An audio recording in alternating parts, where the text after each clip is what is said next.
남편이 숨을 거둔 지 3시간. 눈물을 닦고 있는 저에게 며느리가 다가왔습니다. 어머니, 여기 도장만 찍어주세요. 장례 서류라고 믿었습니다. 3일 후 3억 원이 증발했습니다. 66세 혼자 남은 저는 결심했습니다. 끝까지 싸우겠다. 가족이 가족을 배신한 순간 진짜 전쟁이 시작되었습니다. 새벽 5시 장례식장의 복도는 차갑고 고요했습니다. 정혜순 씨는 검은색 상복 차림으로 영정 앞에 앉아 계셨습니다. 66의 나이, 상조회에서 30년을 일하고 은퇴한 지 2년째였습니다. 남의 장례를 돕던 그녀가 이제는 자신의 남편을 떠나보내는 당사자가 되어 있었습니다.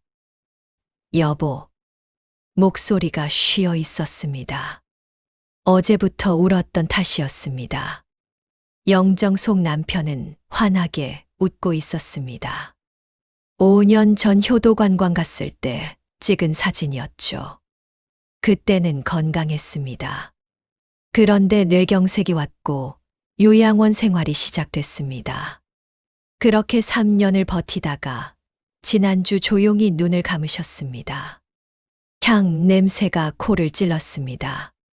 국화꽃이 빼곡히 놓인 재단, 그 앞에 놓인 과일과 떡.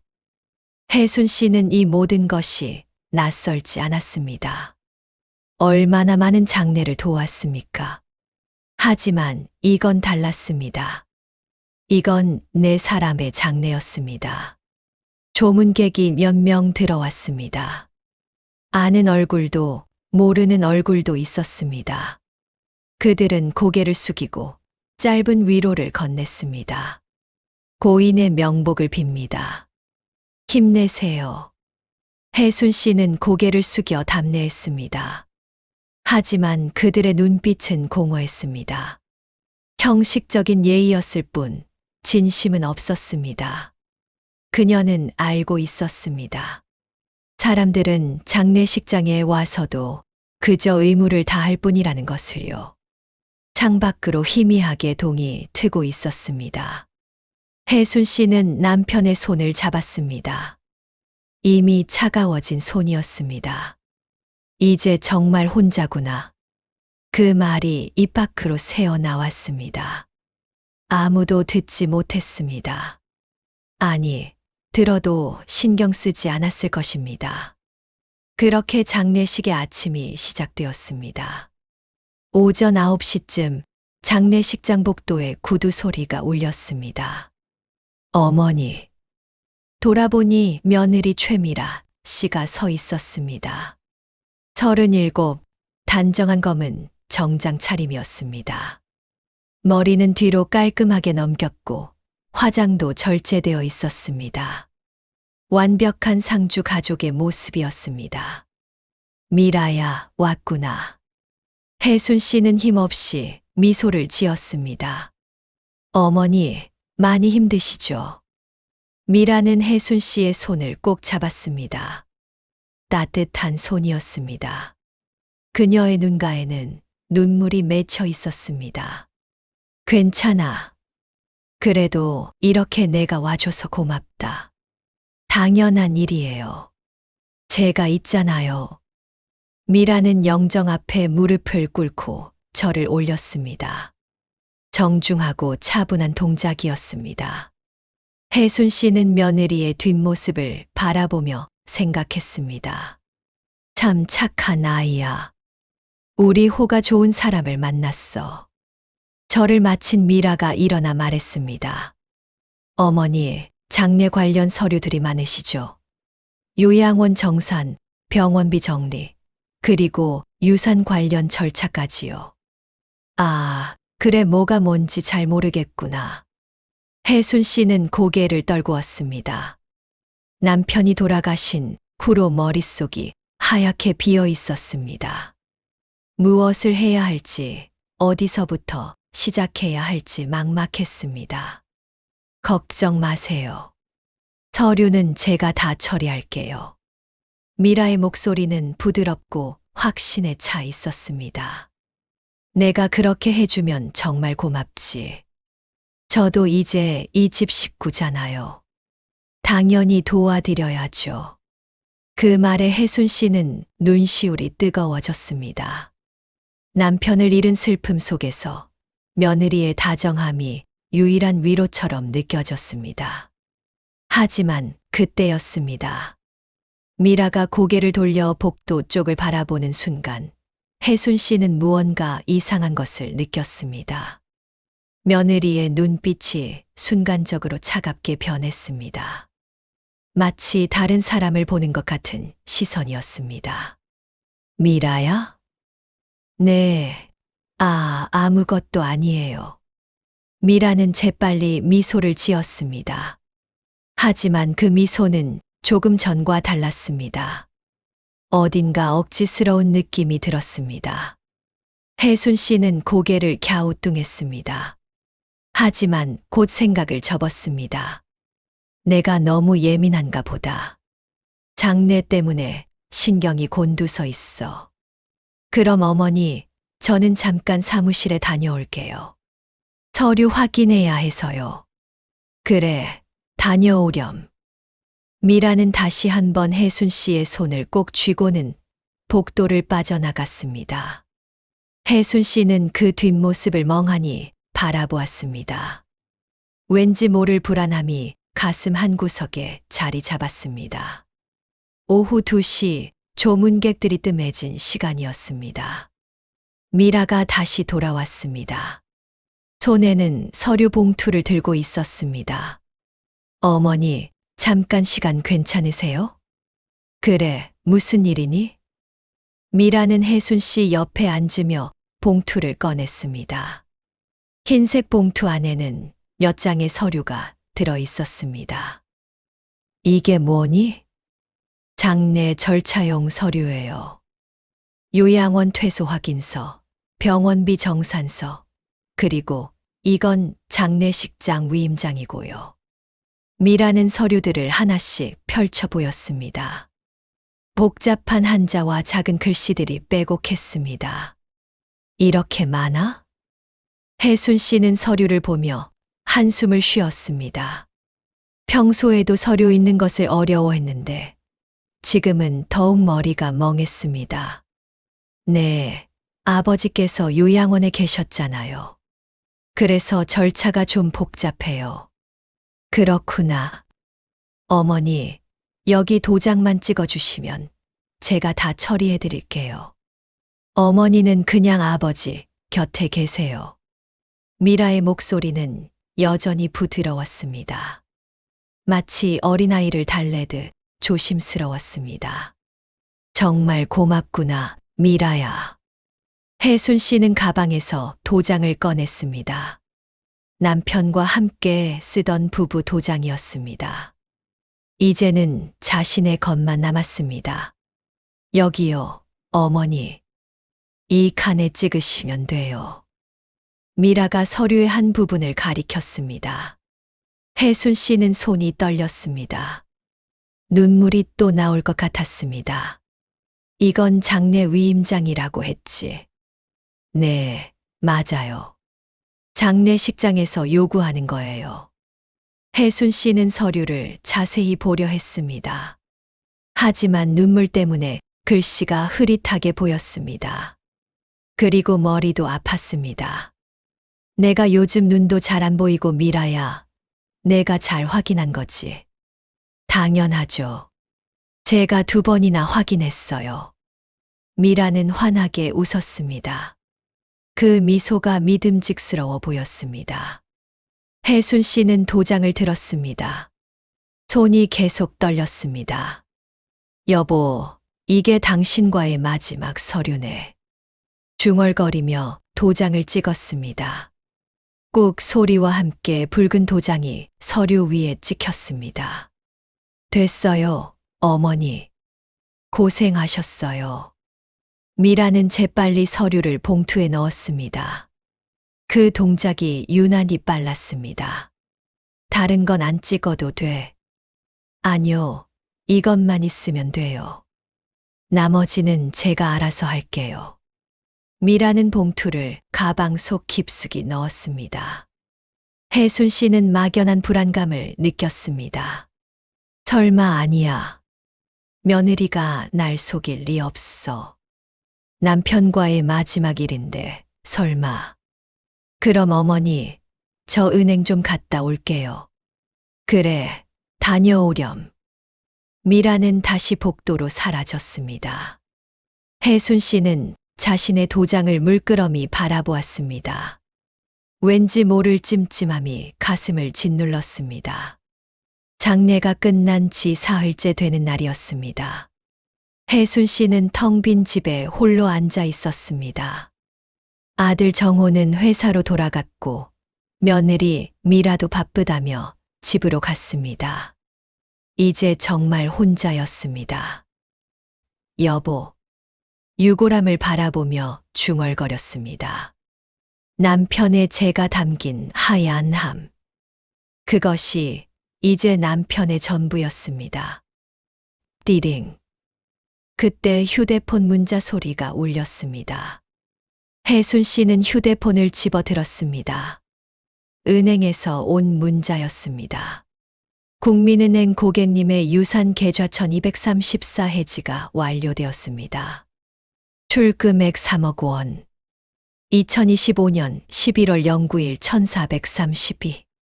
뭐야, 이게? 혜순 씨는 눈을 의심했습니다. 다시 한번 읽어봤습니다. 유산 계좌 해지. 3억 원 출금. 이게 무슨 소리야? 손이 떨렸습니다. 그 계좌는 남편이 평생 모은 돈이 들어있는 통장이었습니다.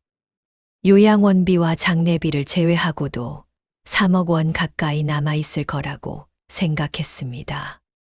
혜순 씨는 급히 은행 앱을 열었습니다. 하지만 로그인이 되지 않았습니다. 해지된 계좌입니다라는 메시지만 떴습니다. 어떻게 된 거야? 심장이 두근거렸습니다. 불안함이 온몸을 휩쌌습니다. 혜순 씨는 서둘러 외투를 걸치고 집을 나섰습니다. 은행으로 가야 했습니다. 은행 창구에 도착했습니다. 숨이 차올랐습니다. 제 통장이 해지됐다는데요. 창구 직원은 침착하게 컴퓨터를 확인했습니다. 성함이 어떻게 되세요? 정혜순입니다. 아, 네. 확인해 보겠습니다. 직원의 손가락이 키보드 위를 움직였습니다. 잠시 후 직원이 고개를 끄덕였습니다. 네, 11월 9일 오후 2시 32분에 해지 처리되었네요. 그게 무슨 소리예요? 저는 해지한 적 없는데요. 혜순 씨의 목소리가 떨렸습니다. 그런데 여기 보시면 정혜순님 본인 명의의 서류로 인출되었는데요. 본인 서류요?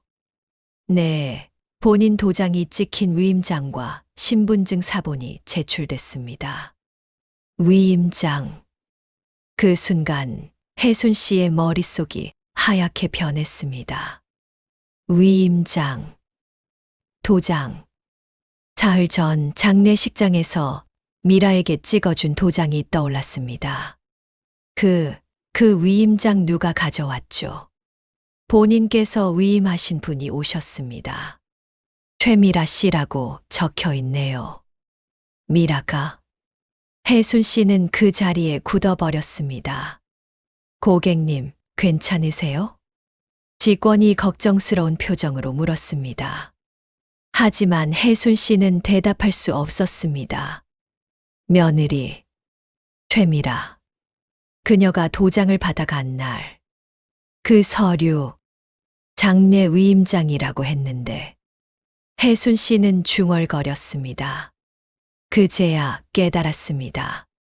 자신이 무엇에 도장을 찍었는지. 제가 속은 건가요? 목소리가 가늘게 떨렸습니다. 직원은 난처한 표정을 지었습니다. 죄송하지만 저희는 정식 서류로 처리했기 때문에. 혜순 씨는 더 이상 듣지 못했습니다. 다리에 힘이 풀렸습니다. 의자에 주저앉았습니다. 내가 직접 도장을 찍었어. 며느리를 믿고 눈앞이 캄캄했습니다. 집으로 돌아온 혜순 씨는 소파에 주저앉았습니다. 3억 다 없어졌어. 남편이 평생 모은 돈이었습니다. 새벽부터 밤늦게까지 일하며 한 푼, 두 푼 모았던 돈. 노후를 위해, 아들을 위해 아껴뒀던 그 돈이 한순간에 사라졌습니다. 어떻게 이럴 수가 있어. 혜순 씨는 고개를 감싸 쥐었습니다. 머릿속이 복잡했습니다. 미라. 며느리 최미라. 그녀의 얼굴이 떠올랐습니다. 장례식장에서 보였던 따뜻한 미소. 서류는 제가 다 처리할게요. 라던 목소리. 손을 꼭 잡아주던 그 온기. 다 거짓이었어? 분노가 치밀어 올랐습니다. 하지만 동시에 혼란스러웠습니다. 혹시 내가 잘못 본 건 아닐까? 미라가 정말 그런 짓을 할 리가 없어. 혜순 씨는 일어나 서랍을 뒤졌습니다. 장례식장에서 받았던 서류들을 찾았습니다. 요양원 퇴소 확인서, 병원비 영수증, 장례식장 계약서. 하지만 그 봉투는 없었습니다. 분명히 여기 뒀는데 미라가 가져간 걸까? 아니면 처음부터 돌려주지 않은 걸까? 혜순 씨는 그날을 떠올렸습니다. 장례식장 빈소. 미라가 흰 봉투를 꺼냈습니다. 장례 절차용 서류예요. 그리고 도장을 찍었습니다. 서류를 자세히 보지 못했습니다. 눈물 때문에, 슬픔 때문에 정신이 없어서. 위임장. 그 단어가 머릿속을 맴돌았습니다. 은행 직원이 말했습니다. 정혜순님 본인 명의의 위임장이 제출됐습니다. 그게 재산 위임장이었다는 거야? 혜순 씨는 주먹을 불끈 쥐었습니다. 장례 위임장이라고 했잖아. 장례식장에서 필요한 거라고. 속았습니다. 완전히 속았습니다. 하지만 증거가 필요했습니다. 확실한 증거. 혜순 씨는 문득 떠올렸습니다. 상조회 사무실. 남편의 장례를 치른 상조회. 그곳에는 CCTV가 있었습니다. 혜순 씨는 그곳에서 30년을 일했습니다. 사무실 구조도 CCTV 위치도 모두 알고 있었습니다. 거기 가면 진실을 알 수 있을지도 몰라. 미라가 누구를 만났는지, 무슨 말을 했는지 CCTV에 찍혔을지도 모릅니다. 혜순 씨는 외투를 다시 걸쳤습니다. 손이 떨렸지만 이번에는 두려움이 아니었습니다. 분노였습니다. 여보, 내가 알아볼게. 누가 당신의 장례를 이용했는지. 유골함 앞에서 다짐했습니다. 혜순 씨는 집을 나섰습니다. 상조회 사무실은 집에서 버스로 30분 거리였습니다. 혜순 씨는 버스 안에서 창밖을 멍하니 바라보았습니다. 정말 미라가 그랬을까? 아니면 다른 누군가? 의심과 확신 사이에서 흔들렸습니다. 버스가 멈췄습니다. 혜순 씨는 내렸습니다. 익숙한 거리였습니다. 30년 동안 매일 걸었던 길. 상조회 건물이 보였습니다. 이제 진실을 알아야 해. 혜순 씨는 깊게 숨을 들이마시고 건물 안으로 걸어 들어갔습니다. 상조회 사무실 문을 열자 익숙한 냄새가 났습니다. 커피 향과 묵은 서류 냄새. 30년 동안 맡았던 냄새였습니다. 혜순 선생님. 접수 데스크에 앉아있던 젊은 직원이 놀라며 일어났습니다. 안녕하세요, 지민 씨. 혜순 씨는 억지로 미소를 지었습니다. 장례 치르시느라 힘드셨죠? 괜찮으세요? 네, 괜찮아요. 저 박 대표님 계세요? 아, 대표님은 외근 나가셨어요. 오후에나 오실 거예요. 그렇군요. 혜순 씨는 잠시 망설였습니다. 그러다 조심스럽게 말을 꺼냈습니다. 저 CCTV 영상 좀 볼 수 있을까요? CCTV요. 무슨 일 있으세요? 아, 장례식 당일에 제가 물건을 잃어버린 것 같아서요. 혹시 영상에 찍혔나 싶어서요. 거짓말이었습니다. 하지만 진실을 말할 수는 없었습니다. 아, 그러시구나. 잠깐만요. 지민은 컴퓨터를 켰습니다. CCTV 관리 프로그램이 열렸습니다. 며칠 전이죠. 네, 11월 9일이요. 알겠습니다. 화면에 녹화 목록이 떴습니다. 지민이 날짜를 클릭했습니다. 여기 앉으세요. 천천히 보시면 돼요. 고마워요. 지민은 자리를 비켜줬습니다. 혜순 씨는 의자에 앉아 화면을 응시했습니다. 영상이 재생되기 시작했습니다. 11월 9일 오전 10시 상조회 로비가 보였습니다. 사람들이 오가고 있었습니다. 조문객들, 직원들, 장례 가족들.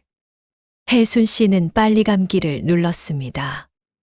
11시, 12시, 1시, 그리고 오후 2시. 잠깐. 혜순 씨는 일시정지를 눌렀습니다. 화면 속에 미라가 보였습니다. 검은 정장을 입은 미라가 복도를 걸어가고 있었습니다. 손에는 흰 봉투를 들고 있었습니다. 저 봉투. 혜순 씨의 심장이 쿵쾅거렸습니다. 미라는 복도 끝 사무실로 들어갔습니다. 상조회 대표실이었습니다. 혜순 씨는 다른 각도의 CCTV를 찾았습니다. 대표실 복도 카메라가 있었습니다.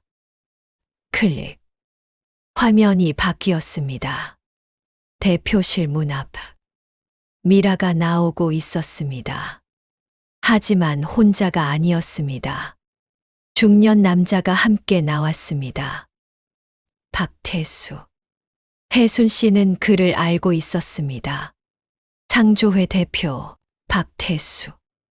50대 중반 뚱뚱한 체구에 언제나 진한 향수 냄새를 풍기는 남자. 화면 속 미라와 박태수가 복도 끝에 서서 무언가 이야기하고 있었습니다. 소리는 없었습니다. 하지만 입 모양이 보였습니다. 혜순 씨는 화면에 더 가까이 다가갔습니다. 미라가 웃고 있었습니다. 그런데 그 웃음이 낯설었습니다. 장례식장에서 보였던 슬픈 표정이 아니었습니다. 밝고 만족스러운 얼굴이었습니다. 박태수가 미라의 어깨를 두드렸습니다. 그리고 뭔가를 말했습니다. 미라가 고개를 끄덕이며 대답했습니다. 입 모양이 읽혔습니다. 이제 끝났어요. 혜순 씨는 숨이 멎는 것 같았습니다. 미라가 또 말했습니다. 돈은 내일 들어올 거예요. 돈. 혜순 씨는 떨리는 손으로 화면을 멈췄습니다. 미라와 박태수.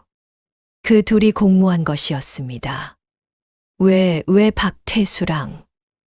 머릿속이 복잡했습니다. 상조회 대표가 왜 며느리와 손을 잡은 걸까? 혜순 씨는 다시 영상을 돌렸습니다. 박태수가 미라에게 무언가를 건넸습니다. 작은 봉투 같았습니다. 미라는 그걸 가방 속에 넣었습니다. 그리고 다시 웃었습니다. 두 사람은 악수를 했습니다. 거래가 끝난 것처럼. 이 사람들이. 혜순 씨의 손이 주먹으로 쥐어졌습니다. 내 남편의 장례를 돈벌이로 쓴 거야? 분노가 치밀어 올랐습니다. 혜순 씨는 영상을 멈추고 깊게 숨을 들이마셨습니다. 왜 박태수가? 상조회 대표 박태수. 혜순 씨는 그와 함께 20년 넘게 일했습니다. 그가 어떤 사람인지 알고 있었습니다. 겉으로는 친절했지만 속으로는 탐욕스러운 사람이었습니다. 설마. 혜순 씨는 예전 일들을 떠올렸습니다. 몇 년 전 회계 담당 직원이 갑자기 그만뒀습니다. 그 직원은 혜순 씨에게 조용히 말했습니다. 박 대표가 회계를 조작하고 있어요. 저는 더 이상 못 견디겠어요. 그때 혜순 씨는 믿지 않았습니다. 설마 대표가 그럴 리 없어. 하지만 지금 생각해보니 그게 진실이었을지도 모릅니다. 혜순 씨는 다시 컴퓨터를 조작했습니다. 더 이전 영상을 찾았습니다. 11월 8일. 장례식 전날. 화면 속에 박태수와 미라가 또 보였습니다. 이번에는 대표실 아니었습니다. 창문이 보이는 각도의 CCTV였습니다. 두 사람이 책상을 사이에 두고 앉아 있었습니다. 박태수가 서류를 펼쳤습니다. 미라가 그걸 보며 고개를 끄덕였습니다. 박태수가 뭔가를 설명하고 있었습니다. 손짓을 크게 하면서. 미라는 진지한 표정이었습니다. 혜순 씨는 입술을 깨물었습니다. 뭘 말하고 있는 거야? 소리가 없어서 답답했습니다. 잠시 후 박태수가 펜을 들었습니다. 그리고 종이 위에 무언가를 적었습니다. 미라가 그걸 보고 놀라는 표정을 지었습니다. 하지만 곧 미소를 지었습니다. 두 사람이 악수를 했습니다. 거래를 한 거야. 혜순 씨는 확신했습니다. 그때였습니다. 혜순 선생님, 뭐 찾으셨어요? 지민이 다가왔습니다.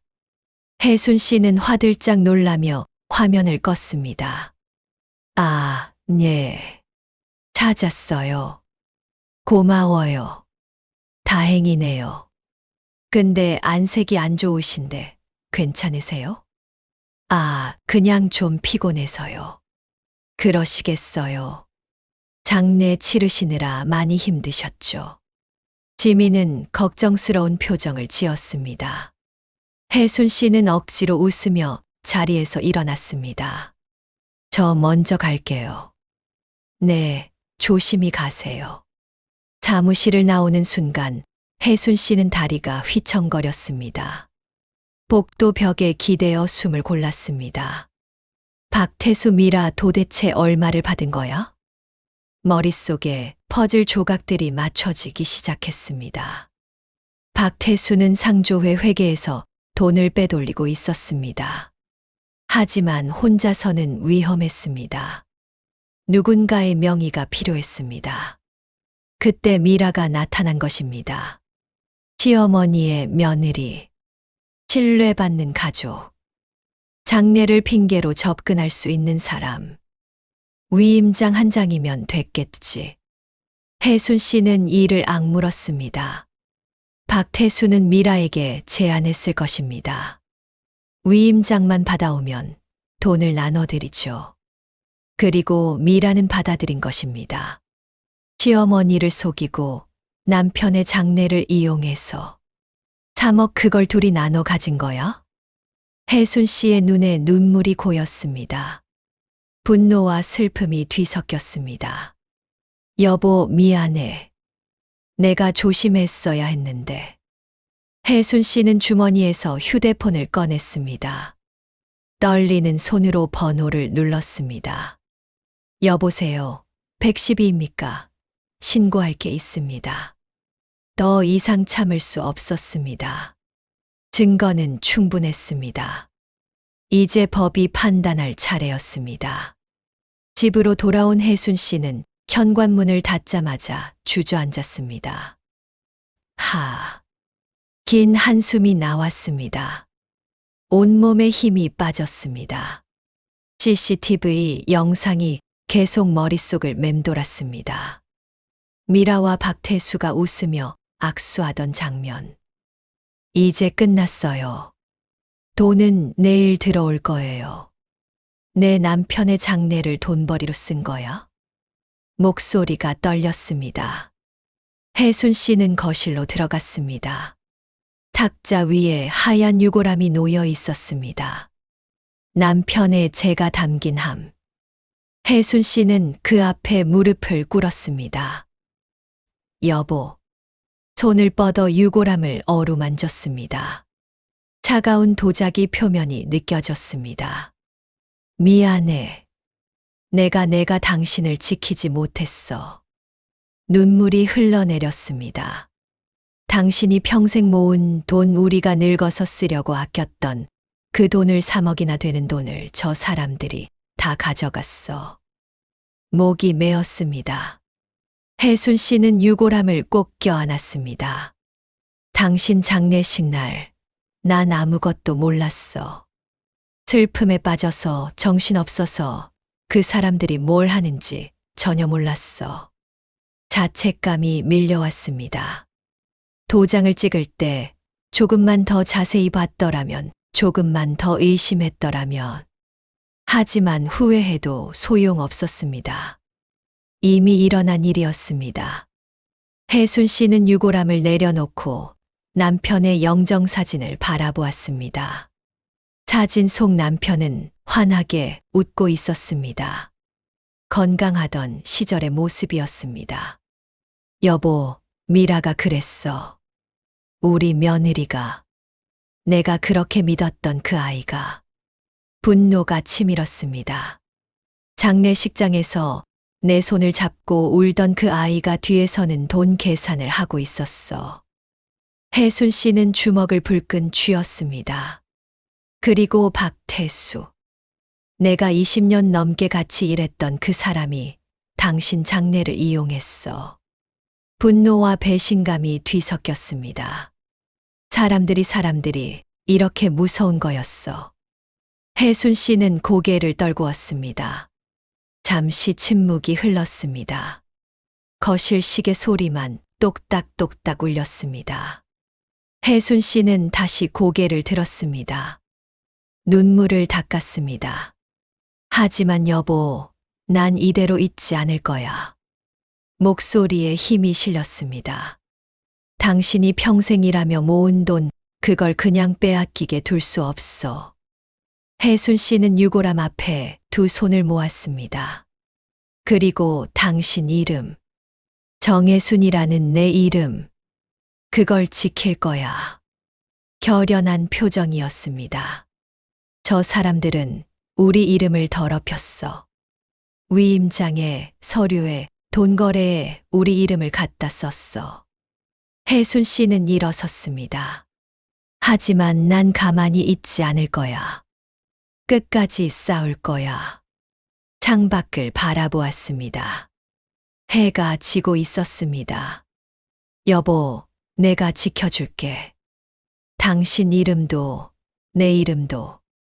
혜순 씨는 가방에서 휴대폰을 꺼냈습니다. 경찰서 번호를 찾았습니다. 이제 시작이야. 버튼을 눌렀습니다. 신호음이 울렸습니다. 여보세요, 경찰서인가요? 신고하고 싶습니다. 사기 사건입니다. 혜순 씨의 목소리는 떨리지 않았습니다. 더 이상 눈물도 나지 않았습니다. 이제는 싸울 시간이었습니다. 다음 날 아침 혜순 씨는 일찍 일어났습니다. 어젯밤 한숨도 자지 못했습니다. 머릿속이 복잡했습니다. 하지만 결심은 확고했습니다. 혜순 씨는 가방을 챙겼습니다. 은행에서 받은 거래 내역서, 위임장 처리 내역, 그리고 USB 하나. 어제 상조회에서 몰래 복사해 온 CCTV 영상이었습니다. 지민이 자리를 비운 사이 혜순 씨는 영상을 USB에 담았습니다. 이걸로 충분할 거야. 혜순 씨는 외투를 입고 집을 나섰습니다. 경찰서는 버스로 40분 거리였습니다. 경찰서에 도착했습니다. 민원실이 어디죠? 안내 데스크에 물었습니다. 2층으로 올라가시면 됩니다. 혜순 씨는 계단을 올랐습니다. 다리가 떨렸습니다. 긴장 때문이었습니다. 2층 민원실 문을 열었습니다. 어서 오세요. 무슨 일로 오셨나요? 젊은 경찰관이 물었습니다. 신고하러 왔습니다. 사기 사건입니다. 아, 네. 여기 앉으세요.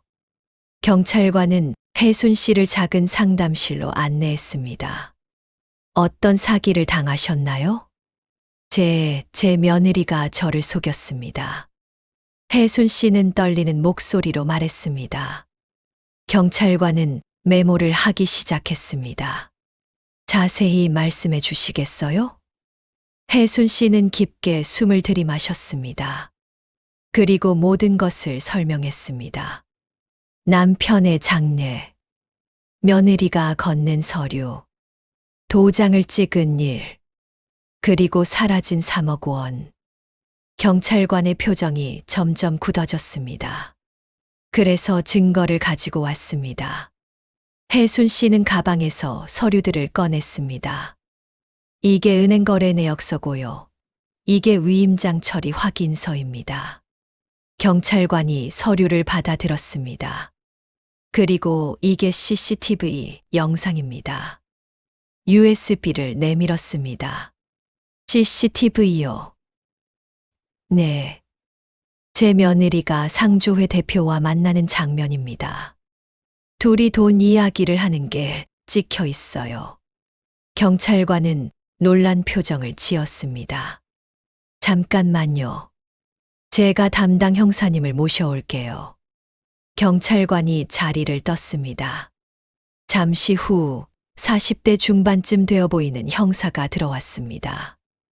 안녕하세요. 저는 경제사범 담당 김철수 형사입니다.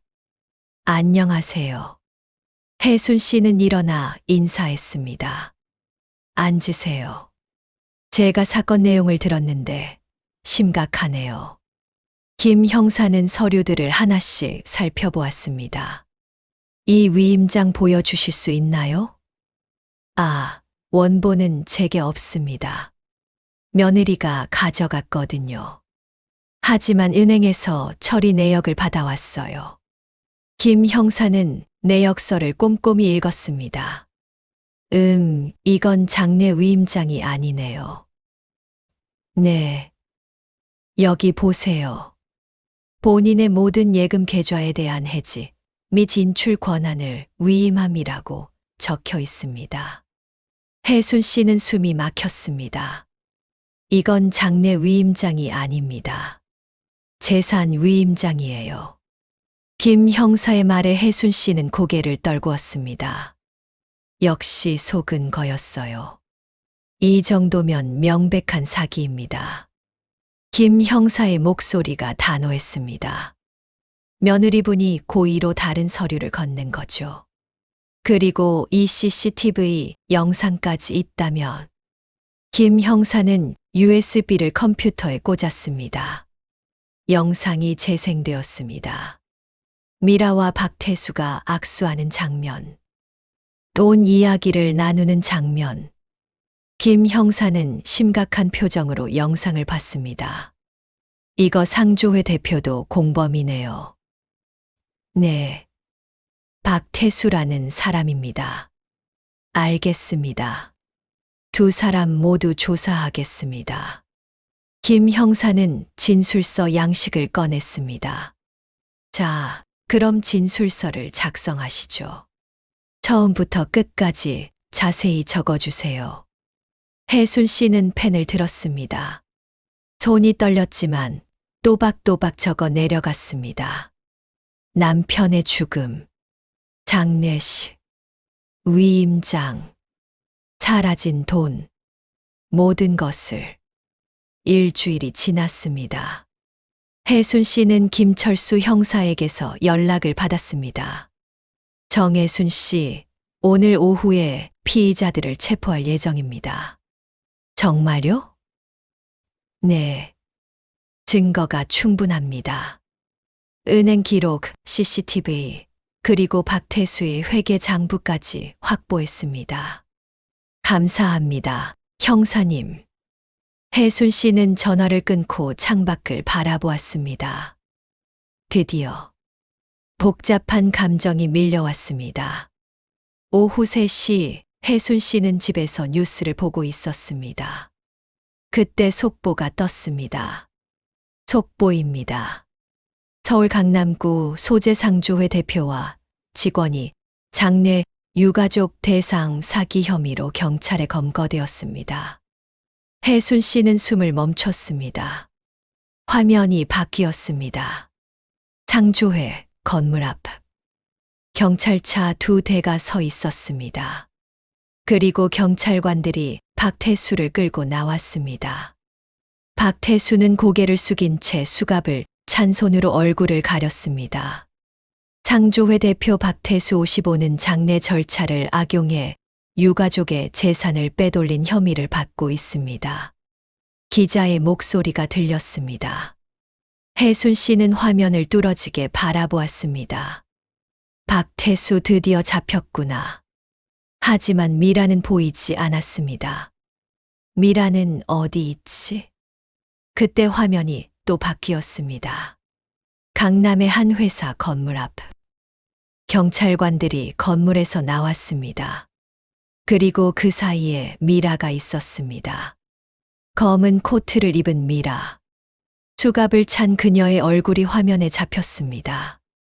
공범으로 체포된 최미라 37는 시어머니를 속여 위임장을 받아낸 혐의를 받고 있습니다. 혜순 씨는 눈을 감았습니다. 화면 속 미라는 고개를 숙이고 있었습니다. 기자들의 카메라 플래시가 터졌습니다.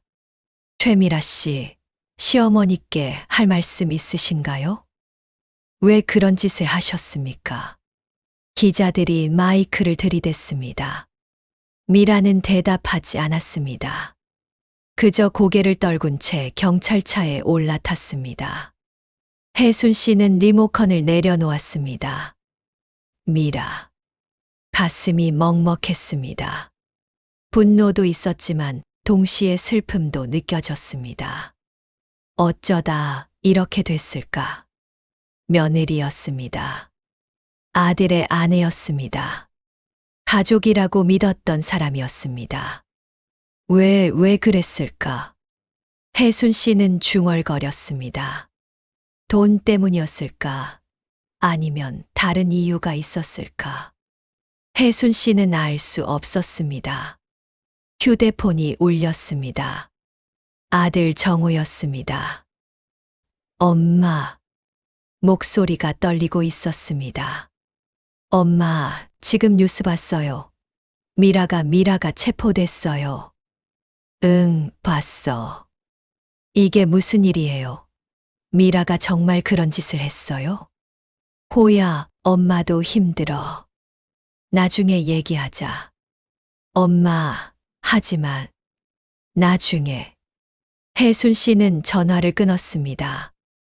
아들에게 뭐라고 설명해야 할지 막막했습니다. 창밖을 바라보았습니다. 해가 지고 있었습니다. 여보 봤어. 저 사람들 잡혔어.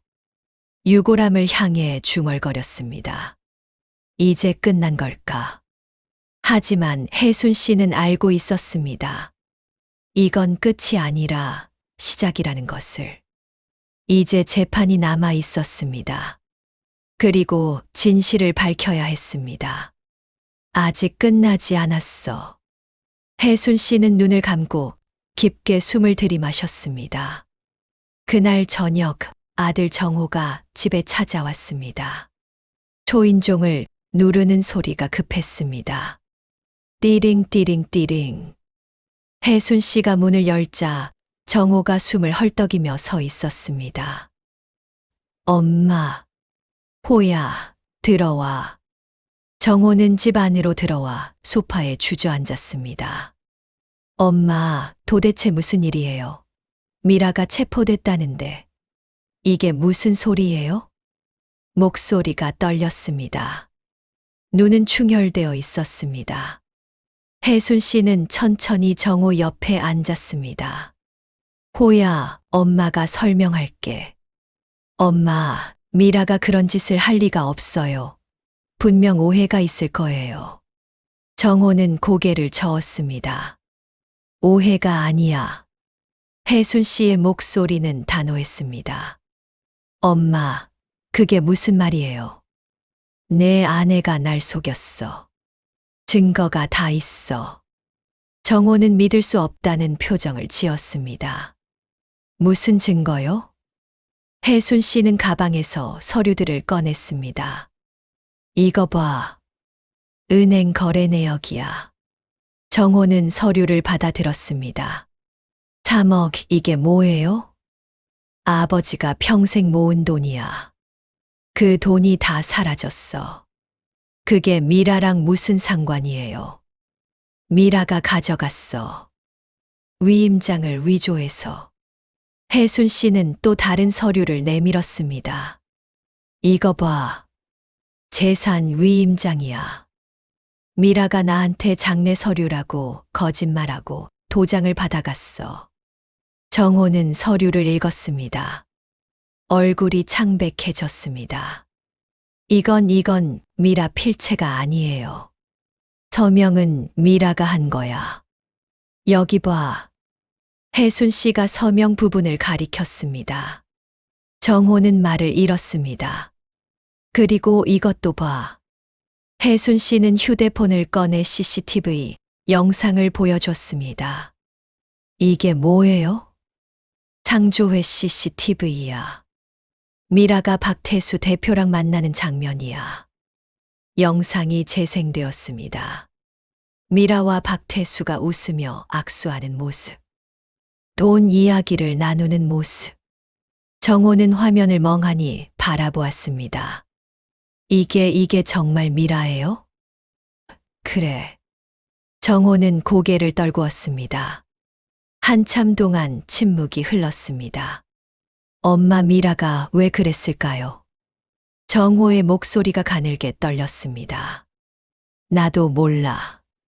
하지만 경찰이 조사 중이야. 엄마, 혹시 미라한테 사정이 있었을 수도 있잖아요. 정호는 아직도 아내를 믿고 싶어 했습니다. 코야. 혜순 씨는 아들의 손을 잡았습니다.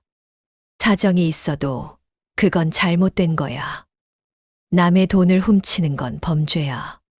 하지만 엄마, 그리고 그게 내 아버지 돈이었어. 우리 가족 돈이었어. 혜순 씨의 목소리에 힘이 실렸습니다. 정호는 대답하지 못했습니다. 호야, 난 미라를 용서할 수 없어. 엄마, 내 아버지 장례를 이용했어. 내가 가장 슬플 때, 가장 약할 때, 날 속인 거야.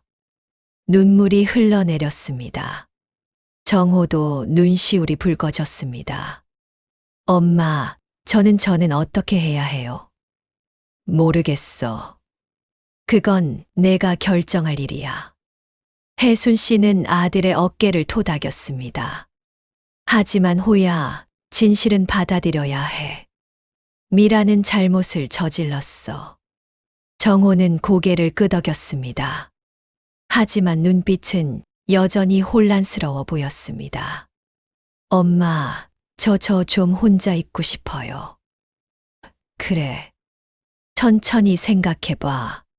정호는 일어나 현관으로 향했습니다. 코야. 혜순 씨가 불렀습니다. 네. 엄마는 널 사랑해. 그건 변하지 않아. 정호는 고개를 숙이고 집을 나섰습니다. 문이 닫혔습니다. 혜순 씨는 한숨을 쉬었습니다. 가족이 무너지고 있었습니다.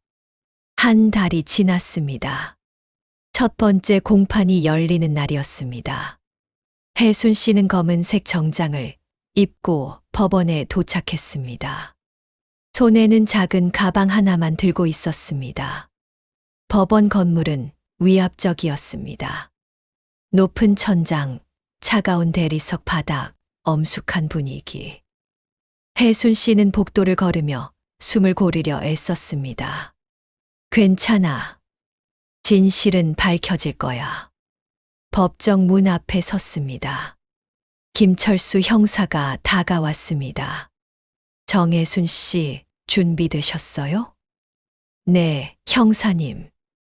안에 들어가시면 피고인석에 최미라와 박태수가 앉아 있을 겁니다. 놀라지 마세요. 알겠습니다. 혜순 씨는 깊게 숨을 들이마시고 문을 열었습니다. 법정 안은 조용했습니다.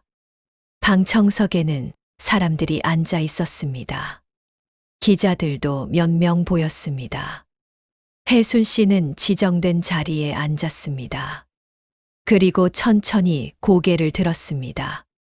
피고인석에 미라와 박태수가 앉아 있었습니다. 미라는 회색 재킷을 입고 있었습니다. 머리는 단정하게 묶었지만 얼굴은 수척해 보였습니다. 박태수는 무표정한 얼굴로 앞을 바라보고 있었습니다. 미라와 눈이 마주쳤습니다. 미라는 고개를 돌렸습니다. 혜순 씨는 가슴이 철렁했습니다. 저 사람이 내 며느리였어. 전원 기립. 법원 서기의 목소리가 울렸습니다. 모두가 일어섰습니다. 판사가 입장했습니다. 50대 중반쯤 되어 보이는 여성 판사였습니다. 착석하세요. 판사의 말에 모두 자리에 앉았습니다. 사건 번호 2025고단 1247호 사기 및 횡령 사건 첫 번째 공판을 시작하겠습니다. 판사가 서류를 넘겼습니다. 검사, 공소사실을 낭독해 주십시오. 검사가 일어섰습니다. 네, 재판장님. 검사는 서류를 들고 또박또박 읽기 시작했습니다. 피고인 최미라는 2025년 11월 9일 서울 강남구 소재 장례식장에서 시어머니 정혜순에게 허위로 장례 절차용 위임장이라고 속여 실제로는 재산 위임장의 도장을 받았습니다. 혜순 씨는 주먹을 쥐었습니다. 이후 피고인은 위임장을 이용해 피해자 명의 계좌에서 3억 원을 인출했습니다. 법정이 술렁였습니다. 피고인 박태수는 공범으로서 상조회 대표 지위를 이용해 이 범행을 기획하고 도왔습니다. 두 피고인은 인출한 금액을 나눠 가졌습니다. 검사가 서류를 내려놓았습니다. 이는 명백한 사기 및 횡령 행위입니다. 판사가 고개를 끄덕였습니다. 피고인들 공소사실을 인정합니까? 박태수가 먼저 일어섰습니다. 인정합니다. 목소리는 낮고 무기력했습니다. 판사가 미라를 바라보았습니다. 피고인 최미라? 미라는 떨리는 손으로 일어섰습니다. 저는 목소리가 떨렸습니다. 저는 남편 사업을 살리고 싶었을 뿐이에요. 미라가 울먹였습니다. 남편 회사가 부도 위기였어요. 은행 빚도 많았고 저는 절박했어요. 눈물이 흘러내렸습니다. 그래서 어쩔 수 없이. 피고인. 판사가 말을 끊었습니다. 지금은 공소사실 인정 여부만 말씀하십시오. 변명은 나중에 하십시오. 미라는 고개를 떨구었습니다. 인정합니다. 법정이 다시 조용해졌습니다.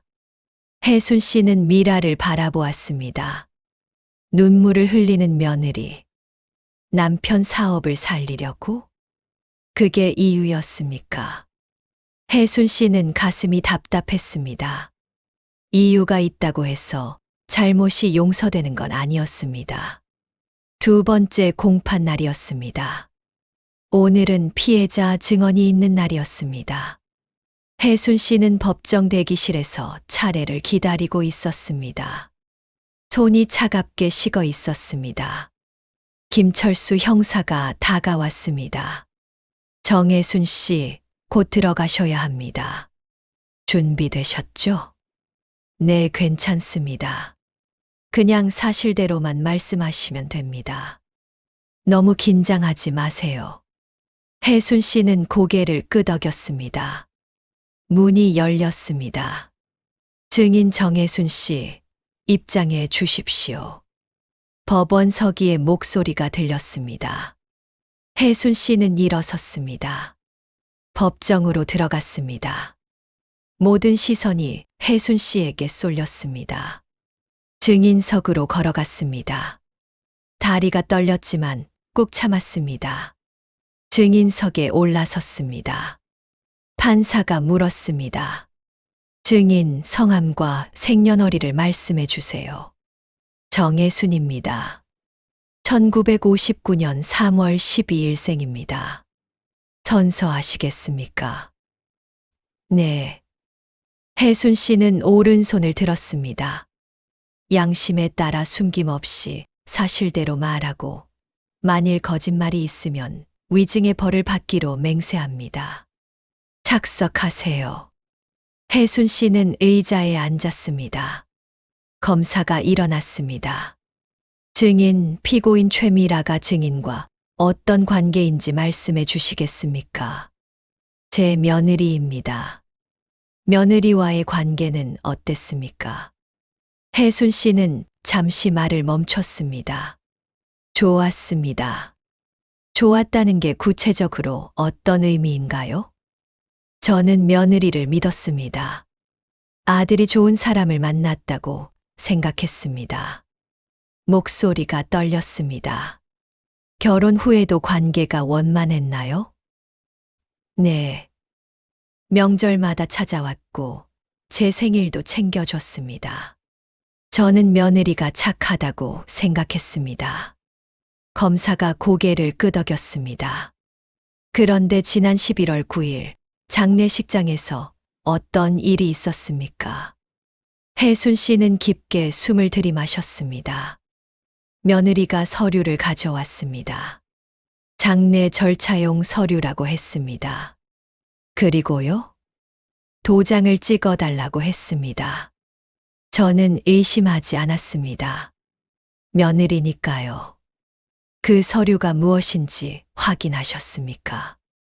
아니요. 눈물 때문에 잘 보이지 않았습니다. 그리고 머리도 복잡했습니다. 남편을 막 떠나보냈으니까요. 혜순 씨의 목소리가 가늘어졌습니다. 며느리가 제가 다 처리해드릴게요 라고 했습니다. 저는 믿었습니다. 검사가 물었습니다. 그때 기분이 어떠셨습니까? 혜순 씨는 눈물을 참으려 애썼습니다. 고마웠습니다. 이렇게 힘든 시기에 며느리가 도와준다고 생각했으니까요. 그런데 나중에 통장이 해지된 걸 알았을 때는요? 믿을 수가 없었습니다. 혜순 씨의 목소리가 커졌습니다. 난 아들을 믿었고 며느리를 가족이라 여겼습니다. 그런데 그 믿음을 팔았어요. 법정이 조용해졌습니다. 남편의 장례를 내가 가장 약할 때를 이용한 거예요. 눈물이 흘러내렸습니다. 검사는 잠시 기다렸습니다. 증인, 지금 피고인을 보고 어떤 생각이 드십니까? 혜순 씨는 천천히 고개를 돌렸습니다. 미라가 고개를 숙이고 있었습니다. 어깨가 떨리고 있었습니다. 슬픕니다. 혜순 씨가 대답했습니다. 화도 나지만 슬픕니다.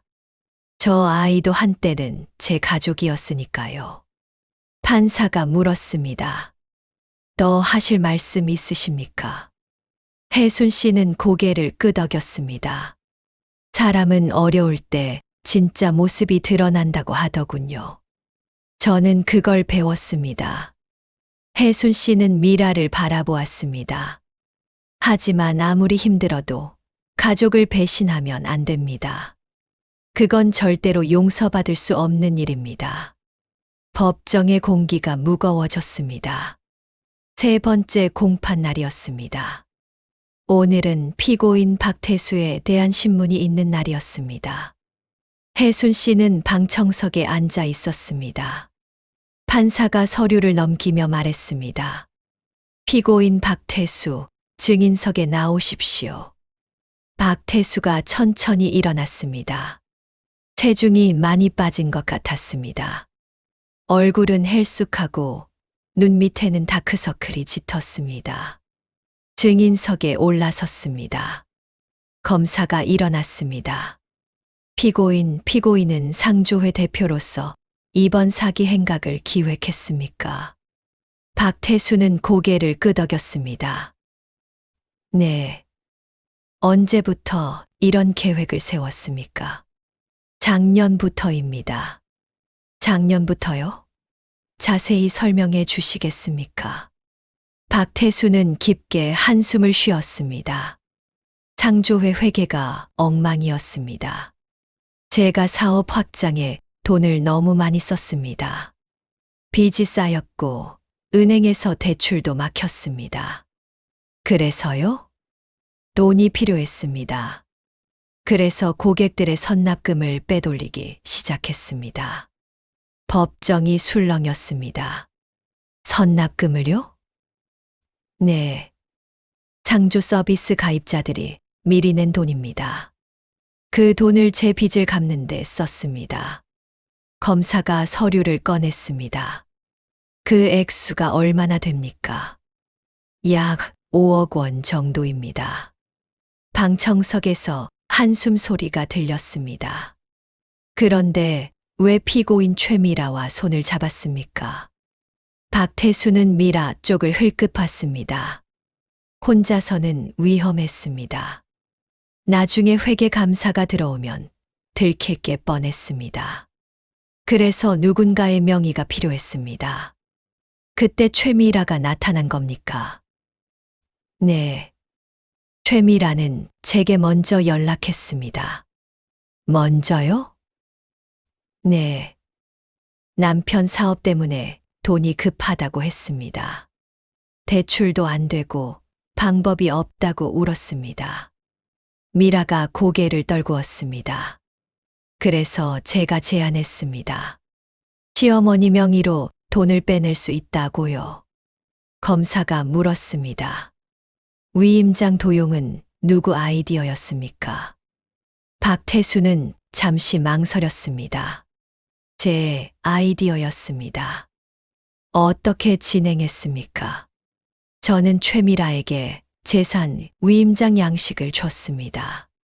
그리고 장례식 때 도장을 받아오라고 했습니다. 그 대가로 얼마를 주기로 했습니까? 반반 나누기로 했습니다. 각자 1억 5천만 원씩. 혜순 씨는 주먹을 쥐었습니다. 내 남편 돈을 반으로 나눠 가졌어. 검사가 다시 물었습니다. 피고인은 이 행위가 범죄라는 걸 알고 있었습니까? 네. 알고 있었습니다. 그런데도 했습니까? 네, 돈이 필요했습니다. 박태수의 목소리가 떨렸습니다. 피해자 정혜순 씨는 피고인이 20년 넘게 함께 일한 동료였습니다. 그런데도 그분을 속일 수 있었습니까? 박태수는 고개를 숙였습니다. 죄송합니다. 죄송하다는 말로 해결될 문제가 아닙니다. 검사의 목소리가 차갑게 식었습니다. 피고인은 신뢰를 저버렸습니다. 동료를, 고객들을, 그리고 유가족을 이용했습니다. 박태수는 대답하지 못했습니다. 판사가 물었습니다. 피고인 마지막으로 하고 싶은 말이 있습니까? 박태수는 고개를 들었습니다. 눈에는 눈물이 고여 있었습니다. 정혜순 씨께 진심으로 사과드립니다. 제가 너무 큰 잘못을 저질렀습니다. 혜순 씨는 박태수를 바라보았습니다. 20년을 함께 일했는데 이렇게 끝나는구나. 박태수가 증인석에서 내려왔습니다. 그는 피고인석으로 돌아가며 미라를 봤습니다. 미라는 멍하니 앉아 있었습니다. 눈물이 볼을 타고 흘러내렸습니다. 모든 것이 끝난 표정이었습니다. 네 번째 공판, 최종 선고 날이었습니다. 혜순 씨는 일찍부터 법정에 와 있었습니다. 방청석에는 사람들이 가득했습니다. 기자들, 상조회 피해자들, 그리고 아들 정호도 뒤편에 앉아 있었습니다. 정호는 창백한 얼굴로 앞을 응시하고 있었습니다. 전원 기립. 판사가 입장했습니다. 모두가 일어섰습니다. 착석하세요. 판사가 서류를 정리하며 말했습니다. 사건 번호 2025-1247호 사기 및 횡령 사건에 대한 최종 판결을 선고하겠습니다. 법정이 숨을 죽였습니다. 혜순 씨는 가슴이 두근거렸습니다. 먼저 피고인 박태수. 박태수가 일어섰습니다. 피고인은 상조회 대표라는 지위를 이용해 고객들의 선납금을 횡령했으며 장래 유가족을 대상으로 사기 행각을 벌였습니다. 판사의 목소리는 단호했습니다. 피고인의 행위는 사회적 신뢰를 무너뜨렸으며 특히 고인을 추모하는 신성한 장소인 장례식장에서 범죄를 저질렀다는 점에서 죄질이 매우 나쁩니다. 박태수는 고개를 숙였습니다. 따라서 본 법원은 피고인 박태수에게 징역 3년을 선고합니다. 방청석이 술렁였습니다. 박태수는 무릎이 꺾이는 듯 비틀거렸습니다. 착석하세요. 판사가 말했습니다. 박태수가 자리에 앉았습니다. 얼굴은 잿빛이었습니다. 다음 피고인 최미라. 미라가 떨리는 손으로 일어섰습니다. 혜순 씨는 숨을 참았습니다. 피고인은 시어머니를 속여 위임장을 받아냈으며 3억 원을 인출하여 공범과 나눠 가졌습니다. 판사는 미라를 바라보았습니다. 피고인은 가족이라는 특수한 관계를 악용했습니다. 특히 피해자가 배우자의 장례로 가장 슬퍼하고 약해진 순간을 이용했다는 점에서 죄질이 불량합니다. 미라는 눈물을 흘렸습니다. 다만 피고인이 남편의 사업 빚 때문에 범행을 저질렀다는 점, 그리고 공판 과정에서 진심으로 반성하는 모습을 보였다는 점을 참작합니다. 판사는 서류를 넘겼습니다. 따라서 본 법원은 피고인 최미라에게 징역 2년을 선고합니다. 미라는 주저앉듯 의자에 앉았습니다. 방청석 뒤편에서 흐느끼는 소리가 들렸습니다. 정호였습니다. 혜순 씨는 눈을 감았습니다. 또한 피고인들은 연대하여 피해자 정혜순 씨에게 3억 원과 이에 대한 지연 손해금을 배상할 것을 명합니다. 판사가 망치를 두드렸습니다. 이상으로 선고를 마칩니다. 당. 망치 소리가 법정에 울렸습니다. 전원 기립. 모두가 일어섰습니다. 판사가 퇴장했습니다. 혜순 씨는 그 자리에 서 있었습니다. 이제 끝났다. 미라가 법정 경찰에게 끌려가고 있었습니다. 수갑을 찬 손으로 얼굴을 가렸습니다. 박태수도 고개를 숙인 채 법정을 빠져나갔습니다. 혜순 씨는 그들의 뒷모습을 바라보았습니다. 복잡한 감정이 밀려왔습니다. 안도감, 슬픔, 허무함. 이게 정의일까? 돈은 돌려받게 되었습니다.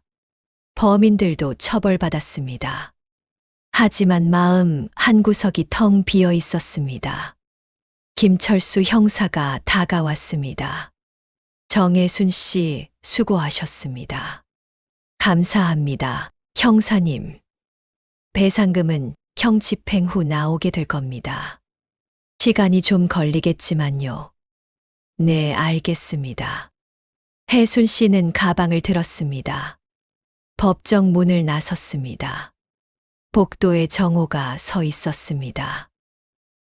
엄마. 정호의 눈은 붉게 충혈되어 있었습니다. 호야. 엄마, 저 미안해요. 정호가 고개를 숙였습니다. 미라를 제대로 보지 못했어요. 혜순 씨는 아들의 어깨를 토닥였습니다. 넌 잘못 없어. 하지만 집에 가자, 호야. 두 사람은 나란히 법원을 나섰습니다. 바깥은 맑은 날씨였습니다. 혜순 씨는 하늘을 올려다보았습니다. 여보, 이제 끝났어. 판결이 난 지 2달이 지났습니다. 겨울이 깊어지고 있었습니다. 혜순 씨는 평범한 일상으로 돌아가려 애쓰고 있었습니다. 장을 보고 집을 청소하고 가끔 옛 동료들을 만났습니다. 하지만 마음 한구석은 여전히 무거웠습니다. 어느 날 오후 우편함에서 편지 한 통을 발견했습니다. 발신인을 보는 순간 혜순 씨는 숨이 멎었습니다. 최미라, 서울구치소. 혜순 씨는 편지를 들고 집으로 돌아왔습니다. 거실 소파에 앉아 한참 동안 편지를 바라보았습니다. 열어봐야 할까? 손이 떨렸습니다. 결국 혜순 씨는 편지를 뜯었습니다. 봉투 안에는 편지지 3장이 들어 있었습니다. 연필로 쓴 글씨였습니다. 삐뚤삐뚤하고 곳곳에 지운 흔적이 있었습니다. 혜순 씨는 천천히 읽기 시작했습니다. 어머니께 안녕하세요. 미라입니다. 이 편지를 쓰는 게 맞는 건지 모르겠습니다. 어머니께서 이 편지를 받고 싶으실지도 모르겠습니다. 하지만 저는 써야 할 것 같았습니다. 어머니, 죄송합니다. 정말 죄송합니다. 제가 저질렀던 일들을 지금도 매일 후회하고 있습니다. 교도소에 들어온 후 잠을 제대로 잘 수가 없습니다. 눈을 감으면 어머니 얼굴이 보입니다. 장례식장에서 울고 계셨던 어머니의 모습이요. 저는 그때 어머니를 위로하는 척하면서 사실은 돈 생각만 하고 있었습니다. 얼마나 비열한 사람입니까? 어머니, 변명하려는 게 아닙니다. 제가 잘못했습니다. 하지만 그때 저는 정말 절박했습니다. 남편 회사가 부도 직전이었습니다. 빚쟁이들이 매일 집에 찾아왔고 아이 학원비도 못 낼 지경이었습니다. 은행은 대출을 거절했고 친정 부모님도 도와줄 형편이 안 됐습니다. 그때 박태수 대표가 제안을 했습니다. 쉬운 방법이 있다고 했습니다. 저는 유혹에 넘어갔습니다. 어머니의 신뢰를 배신했습니다. 아버지의 장례를 이용했습니다. 제 욕심이 가족을 망쳤습니다. 어머니, 용서해 주세요. 제가 용서받을 자격이 없다는 거 압니다. 하지만 그래도 이 말은 꼭 하고 싶었습니다. 정말 죄송합니다. 교도소에서 매일 생각합니다. 제가 얼마나 큰 죄를 지었는지, 어머니께 얼마나 큰 상처를 드렸는지. 저는 형을 다 마치고 나와도 평생 이 죄를 짊어지고 살 것입니다. 어머니, 건강하세요. 그리고 다시 한번 죄송합니다.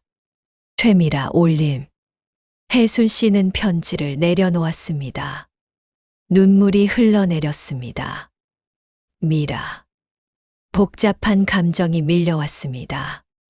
분노도 있었고 슬픔도 있었습니다. 하지만 동시에 묘한 안도감도 느껴졌습니다. 적어도 반성은 하고 있구나. 혜순 씨는 창밖을 바라보았습니다. 눈이 내리고 있었습니다. 하얀 눈송이들이 조용히 내려앉았습니다. 여보, 미라가 편지를 보냈어. 유골함을 향해 중얼거렸습니다. 용서해야 할까? 아직은 모르겠어. 혜순 씨는 편지를 다시 집어들었습니다. 서랍에 넣었습니다.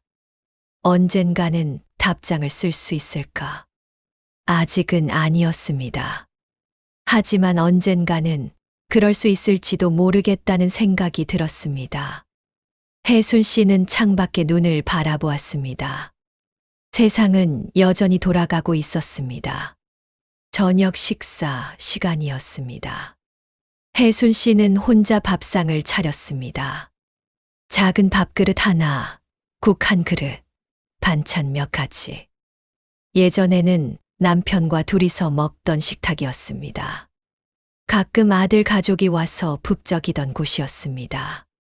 지금은 텅 비어 있었습니다. 혜순 씨는 밥을 한 숟가락 떠서 입에 넣었습니다. 맛이 없었습니다. 여보, 유골함을 바라보았습니다.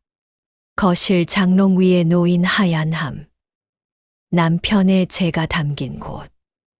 미라가 편지를 보냈어. 읽었어? 물론 대답은 없었습니다. 혜순 씨는 숟가락을 내려놓았습니다. 사과하더라. 용서해 달라고. 침묵. 나도 모르겠어. 어떻게 해야 할지. 혜순 씨는 한숨을 쉬었습니다. 그 아이도 힘들었나 봐. 남편 사업이 망하고 빚쟁이들이 찾아오고 목소리가 작아졌습니다. 그 아이도 외로웠겠지. 아무한테도 말 못하고 혼자 끙끙 앓았겠지. 혜순 씨는 눈을 감았습니다. 미라의 얼굴이 떠올랐습니다. 장례식장에서 손을 잡아주던 모습. 그때 그 눈빛에도 절박함이 있었을까? 그래도 혜순 씨는 고개를 저었습니다. 그래도 그건 아니었어. 단호한 목소리였습니다. 아무리 힘들어도 가족을 속이면 안 되는 거야. 특히 장례식장에서. 혜순 씨는 주먹을 쥐었습니다. 당신이 죽었을 때 내가 얼마나 슬펐는지 알아? 세상이 무너지는 것 같았어. 눈물이 흘러내렸습니다. 그런데 그 순간을, 그 슬픔을 이용했어. 돈을 훔치려고. 혜순 씨는 유골함 앞으로 다가갔습니다. 무릎을 꿇고 앉았습니다. 여보, 나 잘하고 있는 거 맞지? 손을 뻗어 유골함을 어루만졌습니다. 미라를 용서하지 않는 게 내가 나쁜 사람인 걸까? 대답은 없었습니다. 혜순 씨는 혼자 생각했습니다. 용서란 무엇일까? 상대가 사과하면 무조건 용서해야 하는 걸까? 아니면 시간이 지나면 자연스럽게 풀리는 걸까? 모르겠어. 정말 모르겠어. 혜순 씨는 일어섰습니다. 식탁으로 돌아왔습니다. 차가워진 밥을 바라보았습니다. 호는 어떻게 지내고 있을까? 아들 정호는 판결 이후 연락이 뜸했습니다. 가끔 안부 전화를 했지만 목소리는 무거웠습니다. 아내가 교도소에 있고 어머니와 아내 사이에서 고민하는 아들. 그 아이도 힘들겠지. 혜순 씨는 휴대폰을 집어들었습니다. 정호에게 전화를 걸까 망설였습니다. 하지만 결국 내려놓았습니다. 아직은 시간이 필요해. 혜순 씨는 설거지를 시작했습니다. 그릇을 씻으며 창밖을 바라보았습니다. 밤이 깊어지고 있었습니다. 여보, 나 외로워. 중얼거렸습니다. 당신 없으니까 정말 외로워. 말할 사람도 없고 기댈 곳도 없어. 눈물이 또 흘렀습니다. 그래도 견뎌야지. 당신도 그러길 바라겠지. 혜순 씨는 설거지를 마치고 불을 껐습니다. 거실로 돌아와 유골함 옆에 작은 초를 켰습니다. 촛불이 흔들렸습니다. 여보, 잘 자. 혜순 씨는 방으로 들어갔습니다. 침대에 누웠습니다. 천장을 바라보았습니다. 내일도 그냥 이렇게 흘러가겠지. 눈을 감았습니다. 하지만 잠은 오지 않았습니다. 미라의 편지가 계속 머릿속을 맴돌았습니다. 어머니, 용서해 주세요. 아직은 안 돼. 혜순 씨는 이불을 덮었었습니다. 긴긴 밤이었습니다.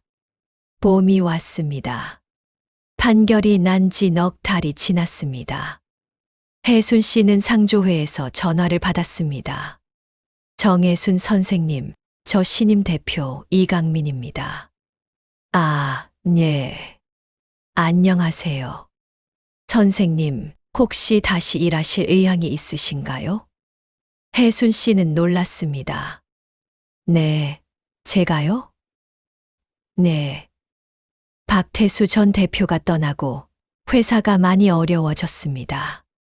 선생님 같은 경험 많은 분이 필요합니다. 혜순 씨는 잠시 망설였습니다. 생각해 보겠습니다.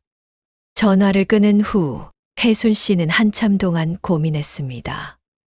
다시 그곳으로 돌아갈 수 있을까? 남편의 장례를 치렀던 곳. 며느리가 자신을 속였던 곳. 하지만 동시에 30년을 일했던 곳이기도 했습니다. 여보, 어떻게 생각해? 유골함에게 물었습니다.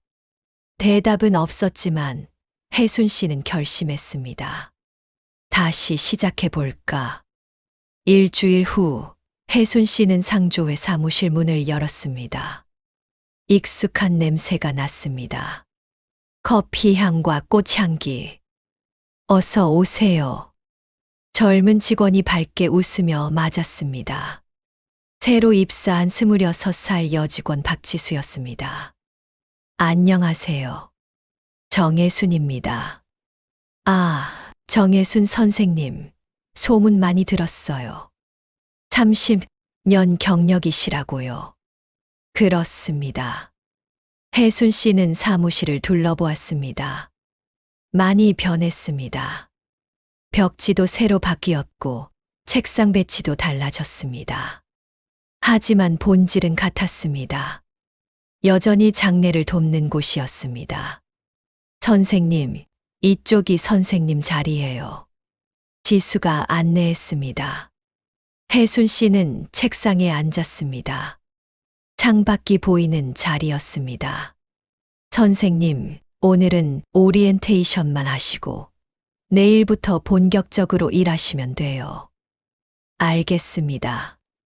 그날 오후 새로운 대표 이강민이 인사를 왔습니다. 선생님, 다시 오셔서 감사합니다. 천만에요. 힘든 일을 겪으셨는데 괜찮으시겠어요? 이강민은 조심스럽게 물었습니다. 괜찮습니다. 오히려 일하는 게 나을 것 같아요. 그렇군요. 선생님 경험이 정말 필요합니다. 젊은 직원들에게 많이 가르쳐 주세요. 최선을 다하겠습니다. 이틀 후 혜순 씨는 첫 장례 업무를 맡았습니다. 70대 노인의 장례였습니다. 유가족은 딸 한 명뿐이었습니다. 어머니, 장례를 부탁드립니다. 딸은 눈물을 흘리며 말했습니다. 염려 마세요. 제가 잘 도와드리겠습니다. 혜순 씨는 서류를 꺼냈습니다. 이게 장례 계약서고요.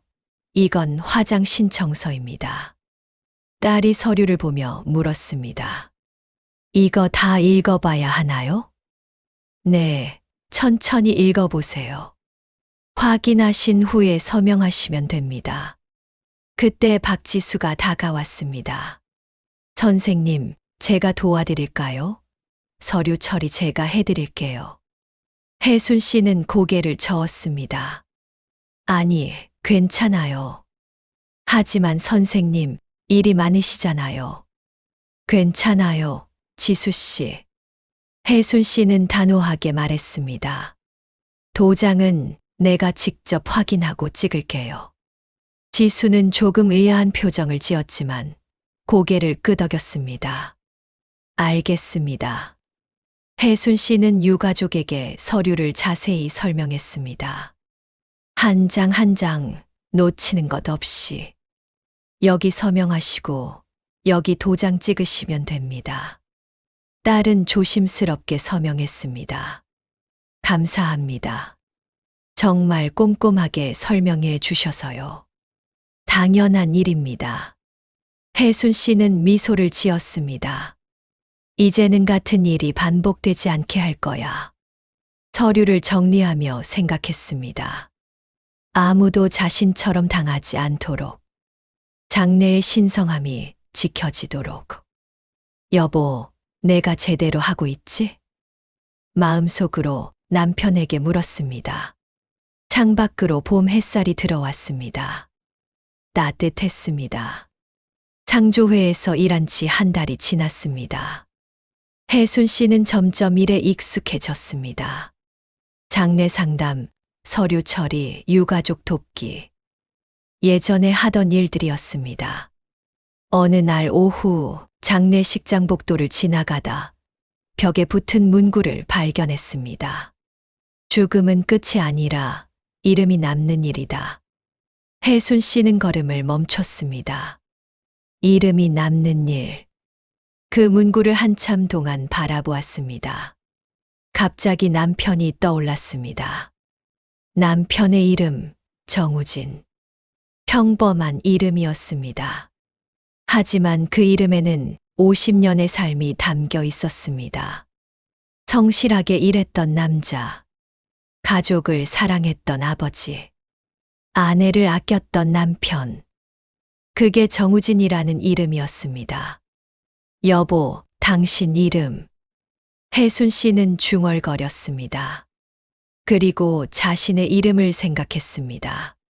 정혜순. 66년을 살아온 이름. 30년 동안 상조회에서 일했던 이름. 수많은 장례를 도왔던 이름.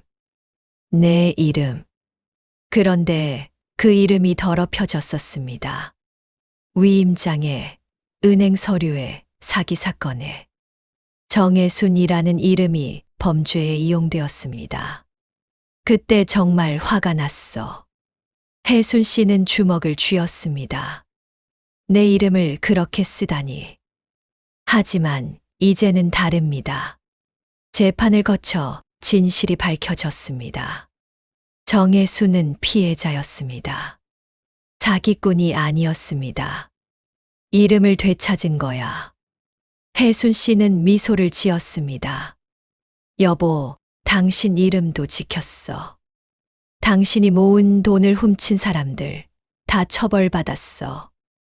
복도 끝에서 박지수가 다가왔습니다. 선생님, 새 장례 상담 들어왔어요. 알겠어요. 지금 갑니다. 혜순 씨는 상담실로 향했습니다.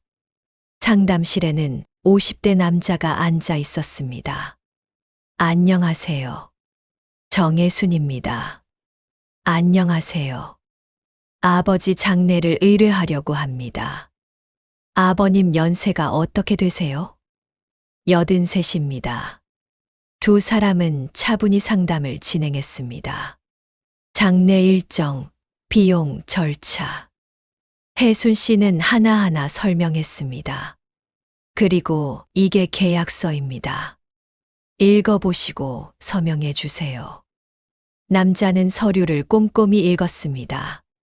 정혜순 선생님, 다른 상조회에서는 이렇게 자세히 안 알려주던데요.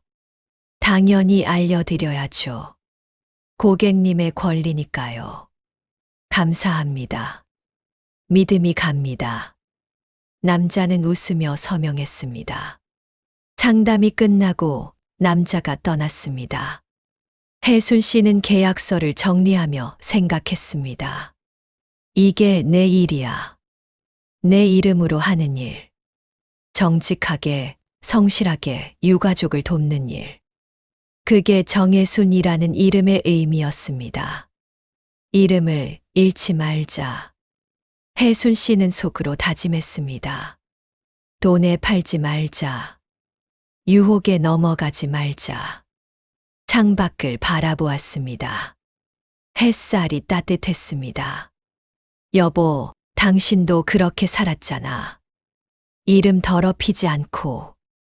남편은 평생 정직하게 살았습니다. 돈을 많이 벌지는 못했지만 떳떳하게 살았습니다. 나도 그렇게 살 거야. 혜순 씨는 다시 일을 시작했습니다. 전화를 받고 서류를 정리하고 유가족을 위로했습니다. 하루가 저물었습니다. 퇴근 시간, 혜순 씨는 사무실을 나섰습니다. 복도를 지나며 다시 그 문구를 보았습니다. 죽음은 끝이 아니라 이름이 남는 일이다. 그래, 이름을 남기는 거야. 혜순 씨는 고개를 끄덕였습니다. 좋은 이름으로. 버스 정류장으로 향했습니다. 봄바람이 불었습니다. 가볍게 느껴졌습니다. 어느 일요일 아침이었습니다. 혜순 씨는 평소보다 일찍 일어났습니다. 창밖으로 햇살이 밝게 들어왔습니다. 봄이 완연했습니다. 혜순 씨는 거실로 나왔습니다. 유골함 앞에 차를 한 잔 올렸습니다. 여보, 잘 잤어? 유골함은 햇살을 받아 하얗게 빛났습니다.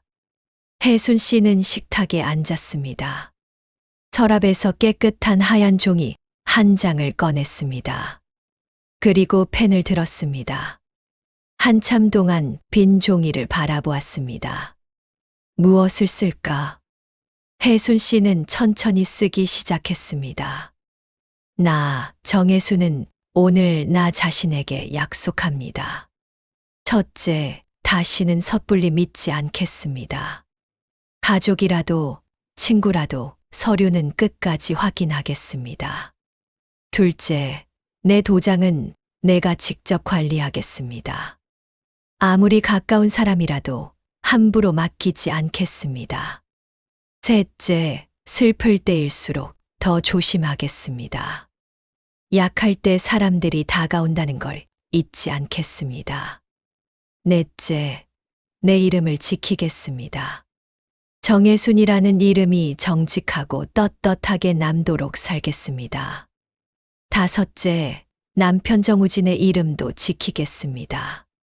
당신이 평생 모은 것들을, 당신의 삶을 기억하겠습니다. 이건 내가 다시는 속지 않기 위한 약속입니다. 그리고 더 이상 후회하지 않고 살기 위한 약속입니다.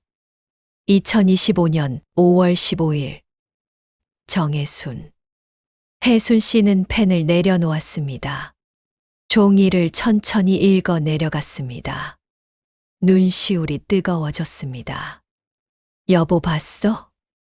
유골함을 바라보았습니다. 이게 내 약속이야. 나한테 하는 약속. 혜순 씨는 종이를 접었습니다. 그리고 액자에 넣었습니다. 거실 벽에 걸었습니다. 유골함 옆이었습니다. 여기 두고 매일 볼 거야. 혜순 씨는 한 걸음 물러서서 액자를 바라보았습니다. 잊지 않을 거야. 현관에서 초인종이 울렸습니다. 혜순 씨가 문을 열었습니다. 아들 정호가 서 있었습니다.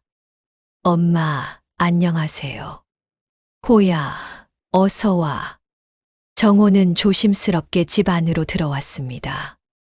엄마, 오랜만에 뵙네요. 그래. 요즘 어떻게 지내니? 그냥 지내고 있어요. 두 사람은 소파에 앉았습니다. 한동안 침묵이 흘렀습니다. 정호가 먼저 입을 열었습니다. 엄마, 저 미라한테 편지 받았어요? 응, 받았어. 답장은 하셨어요? 혜순 씨는 고개를 저었습니다. 아직. 그렇군요. 정호는 고개를 숙였습니다. 코야. 혜순 씨가 아들의 손을 잡았습니다. 엄마는 아직 미라를 용서할 수 없어. 솔직히 말하면. 네. 하지만 너는 다르잖아. 너는 미라의 남편이고 아이의 아버지야. 엄마는 내 선택을 존중할게. 내가 미라를 기다리든 아니든. 정호의 눈에 눈물이 고였습니다. 감사합니다, 엄마. 두 사람은 한참 동안 말없이 앉아 있었습니다. 밥 먹고 가라. 혜순 씨가 일어났습니다. 네, 엄마. 정호도 따라 일어났습니다. 혜순 씨는 주방으로 향했습니다. 창문을 열었습니다.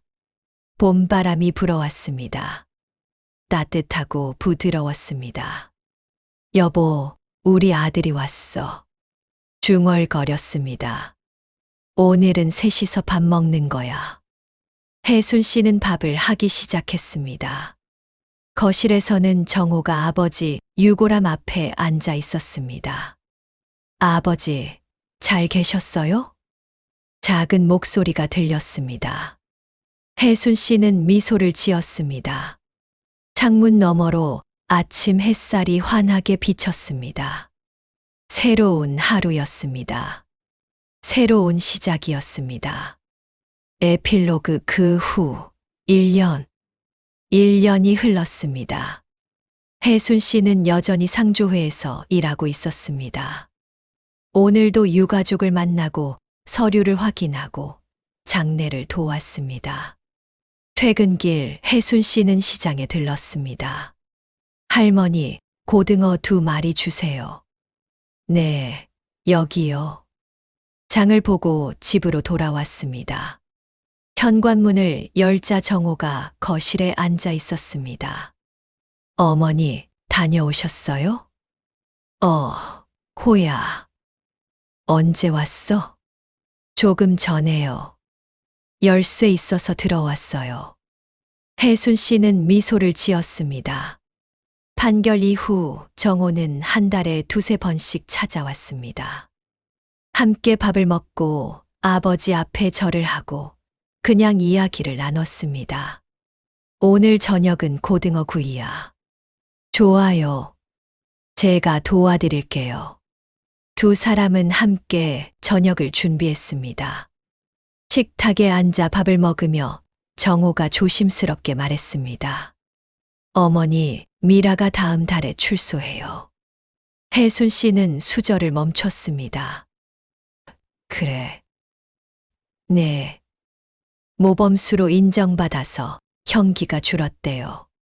침묵이 흘렀습니다. 엄마는 어떻게 생각하세요? 혜순 씨는 한참 동안 생각했습니다. 호야, 엄마는 아직도 미라를 용서하지 못했어. 네. 하지만 그건 엄마 몫이고 너는 내 인생을 살아야지. 정호는 고개를 끄덕였습니다. 미라를 만날 거냐? 모르겠어요. 아직 결정 못했어요. 천천히 생각해봐. 급하게 결정할 필요 없어. 감사합니다, 엄마. 식사를 마친 후 혜순 씨는 거실 벽에 액자를 바라보았습니다. 1년 전 쓴 약속의 위임장이었습니다. 엄마, 이거 아직도 여기 있네요. 응. 매일 보고 있어. 지키고 계세요? 그럼. 하나도 안 어겼어. 혜순 씨는 웃었습니다. 엄마, 강해지셨어요. 그럴까? 엄마는 그냥 살아가는 거야. 정호가 돌아간 후 혜순 씨는 혼자 앉아 있었습니다. 유골함 앞에 차를 올렸습니다. 여보, 1년이 지났어. 중얼거렸습니다. 미라가 곧 나온대. 어떻게 될까? 대답은 없었습니다. 엄마는 아직 모르겠어. 용서할 수 있을지. 창밖을 바라보았습니다. 달이 떠 있었습니다. 하지만 괜찮아. 시간이 해결해 주겠지. 혜순 씨는 일어나 방으로 들어갔습니다. 침대에 누워 눈을 감았습니다. 내일도 일 가야지. 장례 상담 2건 있어. 서류 잘 확인하고 도장 직접 찍고 일상으로 돌아가는 것. 그게 혜순 씨에게는 최고의 치유였습니다. 마지막 내레이션. 정혜순의 이야기는 여기서 끝이 납니다. 하지만 여러분께 묻고 싶습니다. 우리는 누군가를 얼마나 믿어야 할까요? 가족이라는 이름 앞에서 우리는 얼마나 방심하고 있을까요? 혹시 지금 이 순간에도 어디선가 정혜순처럼 혼자 울고 있는 사람이 있지 않을까요? 슬픔을 이용당하고 신뢰를 배신당한 사람들. 이 이야기가 허구라고 생각하십니까? 안타깝게도 이와 비슷한 일들은 지금도 일어나고 있습니다.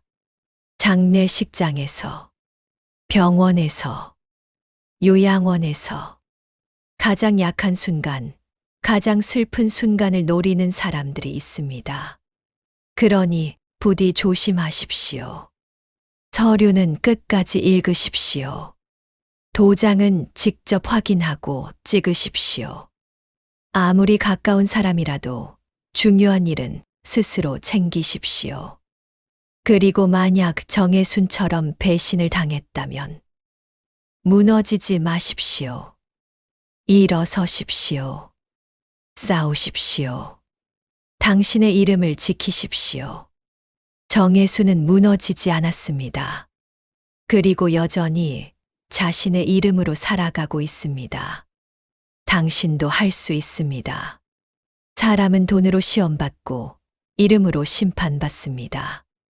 당신의 이름은 어떻게 기억되고 싶으십니까?